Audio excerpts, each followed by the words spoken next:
Pero este es un pedacito de una carta que me mandó mi papá cuando estaban en Kenia y era su manera, contarme cosas que estaban haciendo ellos, era como su manera de acompañarme y de hacerme sentir parte de todo lo que hacían en Kenia. Entonces estamos en la mitad de un relato de un viaje a Turkana que hicieron mi papá, la mamá, Pablo y Juan.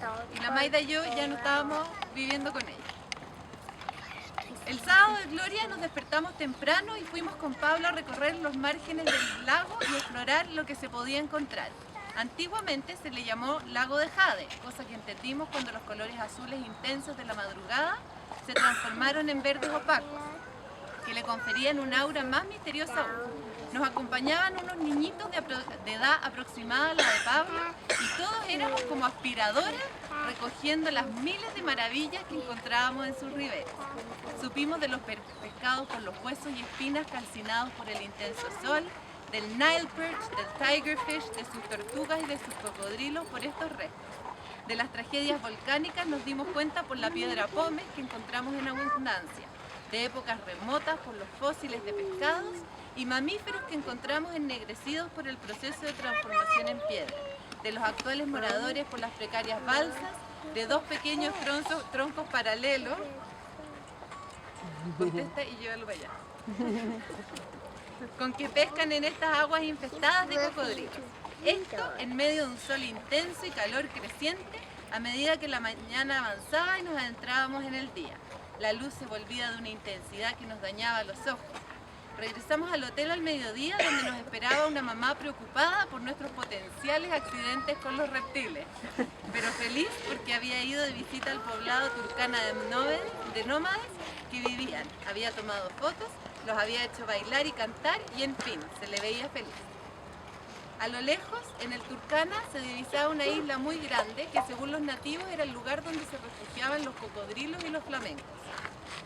Para allá partimos, los hombres de la familia, en compañía de varios otros y una ranger que nos vigilaba porque era un parque nacional. Su origen era evidentemente volcánico y tenía 3 cráteres que visitamos. El primero era un santuario de cocodrilo. Efectivamente tenía muchos que vivían en las riberas de un lago que se había formado en su interior. Visitamos sus nidos, vimos restos de huevos y pájaros que, con el paisaje que nos rodeaba, parecían más primitivos. Los bordes del cráter eran muy escarpados, como producidos por una explosión del fondo de la Tierra que cortaba una estratigrafía evidente en las paredes planas verticales. Todo era primitivo y caliente. Tan claras eran sus señales que en cualquier momento parecía emerger una explosión de lava ardiente. Las riberas de este pequeño lago estaban cubiertas por una suculenta rastrera de un intenso color verde que contrastaba con la dureza negra de las rocas que la albergaban, destacándose el cielo reflejado en el azul del agua. La vegetación tenía un fuerte olor a piña que le daba un carácter aún más surrealista al conjunto. De ahí fuimos a ver a los flamencos, al segundo cráter. Tuvimos que subir una larga, empinada y arenosa pendiente, llegando a la cima con mucho esfuerzo, mojados de transpiración y jadeantes, y no había nada. Solo un lindo lago chiquito que veíamos desde el borde del cráter, con muy poca vida al interior. Al parecer, alguien les avisó a los pájaros de nuestra visita y se fueron a Nakuru, o quién sabe dónde. Pablo, para variar, afanándose entre las rocas, encontró un escorpión bastante grande y fue la felicidad de varios de los holandeses que nos acompañaban. Decidimos no ir al cráter porque en el bote que nos llevaban había 2 amigos que habían contratado equipo completo de pesca. Estuvimos dando varias vueltas, salió un enorme Nile perch que los entusiasmó mucho y los incitó a seguir pescando hasta que Juan se puso a alegar hasta que cuando estábamos leseando en el más correcto de los ingleses. Pablo, mientras tanto, había llevado una pareja de pesca muy rudimentario y hacía infructuosos esfuerzos de pescar algo, al tiempo que trataba de terminar el stock de Coca-Cola que llevábamos en el bote. Volvimos al hotel a gozar nuevamente del panorama del lago en medio de cervezas heladas, sol, calor, niños y caras contentas. Más tarde fuimos, también con Pablo, a conocer el villorio de los turcanas nómadas. Nuestros guías eran los amigos que nos habían acompañado en la mañana que nos mostraron todo. Las casas eran chiquitas, con medias naranjas posadas en la arena, hechas con paja de palmera, entre las que revoloteaban niños, gallinas, pollos, chivos, ovejas y gente en general, aunque sin aglomeración.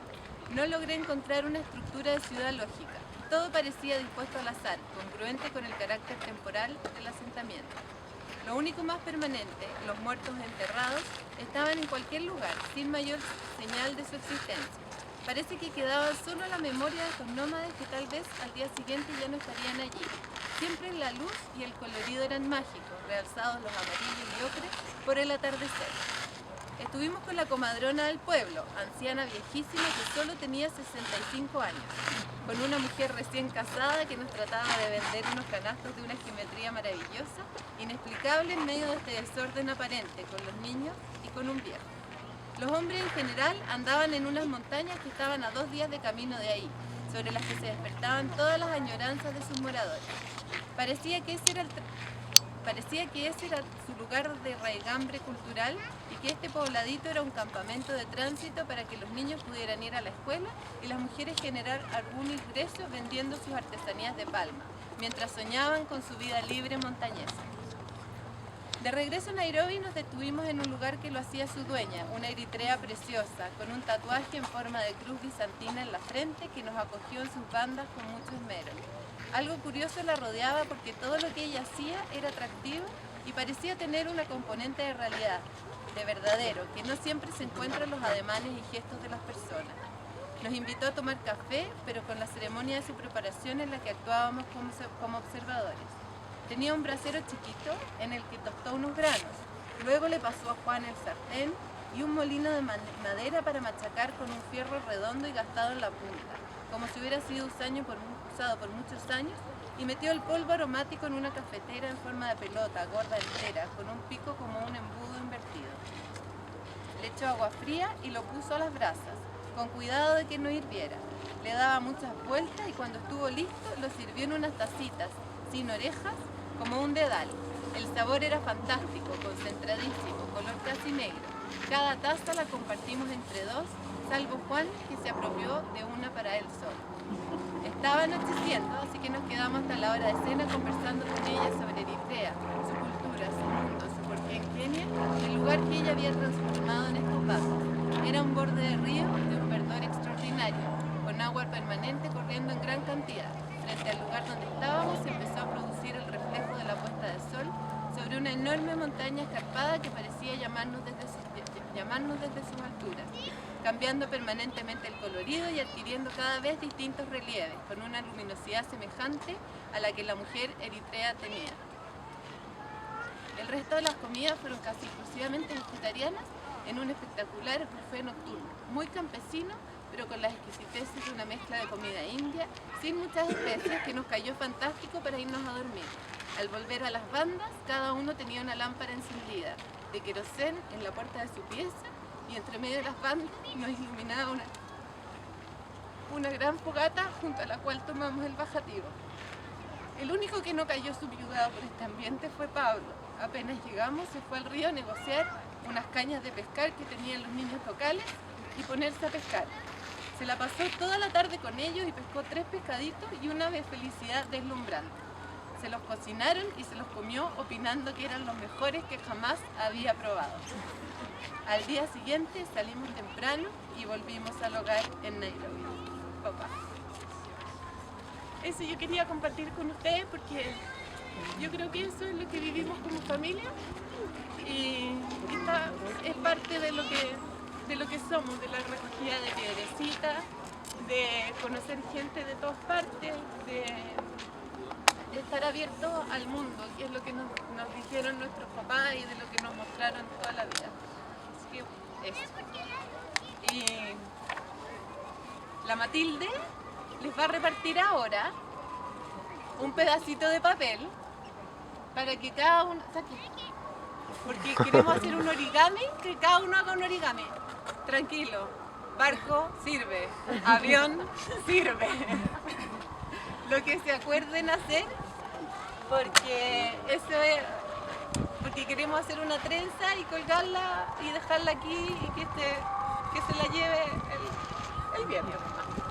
Entonces, la Mato, ahora ella trajo un libro de origami por si alguien necesita. Mateo, para ti.